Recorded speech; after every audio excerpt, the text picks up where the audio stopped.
Pixelkin. I'm Grant Roberts. I'm lead designer at Eline Media. Could you tell us a little bit about Eline Media and your mission? Eline Media was formed a few years ago. The goal was to make games that were both educating and also entertaining. When you say education, when you say edutainment, stuff like that, it's a loaded word, and people kind of will instinctively kind of come back for that. We wanted to branch out into doing actual like entertainment software in addition to the education-focused stuff. So we were looking to get into that at the same time that the Cook Inlet Tribal Council, or CITC, was looking for a way to use games as a kind of a modern way to tell the stories that have been passed down for thousands of years, to share the culture, like the living culture of the Alaska Native people, of the Inupiaq people.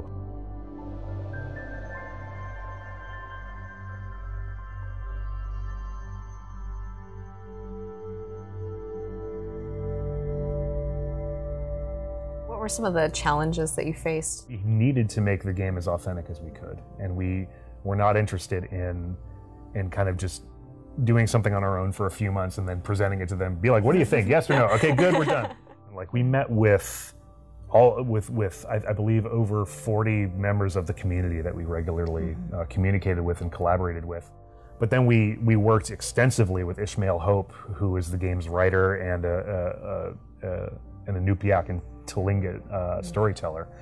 We worked with him all the time, and we worked with Ron Brower, who is an elder in the community, and James Nagayak, who is an elder in the community, and we listened to their stories, and James Nagayak was the narrator in the game, and we got to just sitting around a conference table and listening to them tell stories. It was just completely transformative and completely unlike anything that I've done in this business before.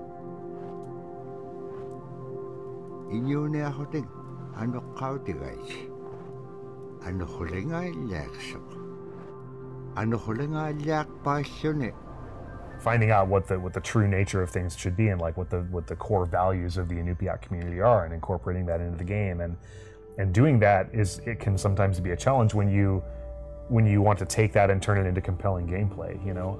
But we really wanted to hit the values of intergenerational exchange, resilience or survival, and interdependence. And we put those things in the game. Interdependence features very heavily with the relationship between Nuna and Fox, the relationship with nature and the community and things like that. And so it was a challenge to make sure that we were accurately conveying those values and being a good steward and caretaker of the culture, and still making a game that, like we talked about earlier, that wasn't just education first. We didn't want people to feel like they were going to school. Were you surprised by the reception to the game? We were surprised. We weren't surprised that it was received well, because we knew that we were proud of what we made. We were just surprised at being featured on Who Wants to Be a Millionaire and NPR and like Time Magazine and all these other things. Was there a point when you were like, this is so much pressure that we're under? There was a little bit of that. I mean, not in a, oh my God, what are we going to do? We can't pull this off way. It was more just the kind of awesome responsibility that we had of taking something that was real and taking a culture that was still living, not something that was lore based or historical. In some ways it was historical, but they're still here. They're still a living culture, as you can see from the videos that we have in the game. And now that we've done not all of the hard work, but a lot of the hard work in getting the process set up and the team and the relationships, we can use that institutional knowledge for the next thing and make it that much better and learn from those lessons. Can you tell us anything about the next thing? There are a lot of things that we're looking into right now. We love Nuna and Fox, obviously. Everybody loves Nuna and Fox because they're adorable. And so we want to tell more stories with them. And there are so many literally hundreds of stories that we combed through before we settled on the story of Canucksayuka for interpretation into Never Alone.